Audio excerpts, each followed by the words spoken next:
Well, good morning, good people. Mark Holmes here on this wonderful April morning, April 23rd to be exact. And I'm outside here at the Red Brick House. Now, first of all, let me thank each and every one of you guys for being here, watching, subscribing, commenting, and being part of Jobu's Day Job.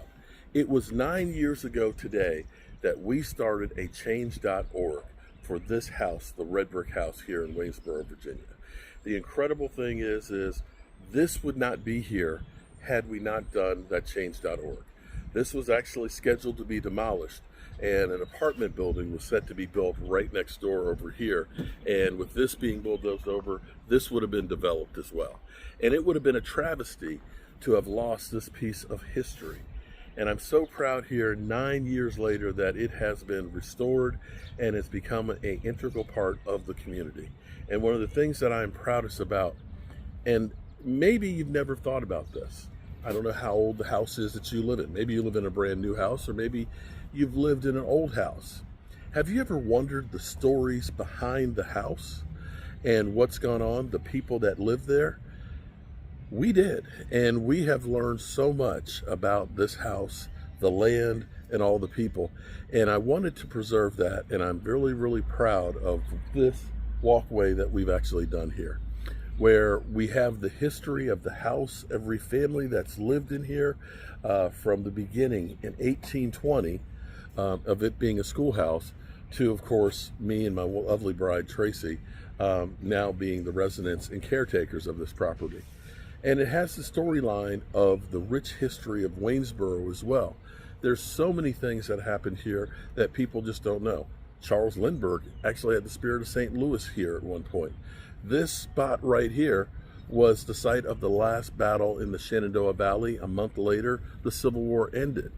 This was the Masons Lodge, as well as one of the first schools in the area. And so understanding and being in awe of all that, we wanted to make sure everybody knew exactly the history of it. And it's still growing. We're still learning more and more things and adding more bricks. In fact, we have 14 more bricks that are being worked on as we speak now, that'll be here in the middle of May to add to this. Some of the bricks are family members that are commemorating others. I recently, 3 weeks ago, was putting in a brick for my father and my mother, and it ended up being the day that my dad died. So it will always, when I look at that brick, I will always think of my dad. And I just want to thank so many people that were part of saving this house, because me and my wife and my son and my brother and my good friend Jet were the ones that actually sweated it out and actually putting it together.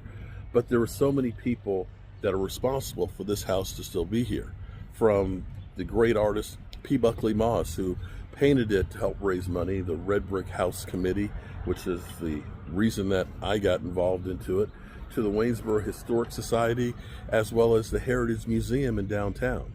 And as this piece of history, I want you to understand that the history is not finished. The history is still being written, and look for new things that will happen with this area and this spot. I'm Mark Holmes, and I appreciate each and every one of you. And if you are interested, the brick pavers, we're actually using that to help get the house registered on the National Registry. So the proceeds from that are actually going to it. And we're hoping that we'll be able to fill this up completely.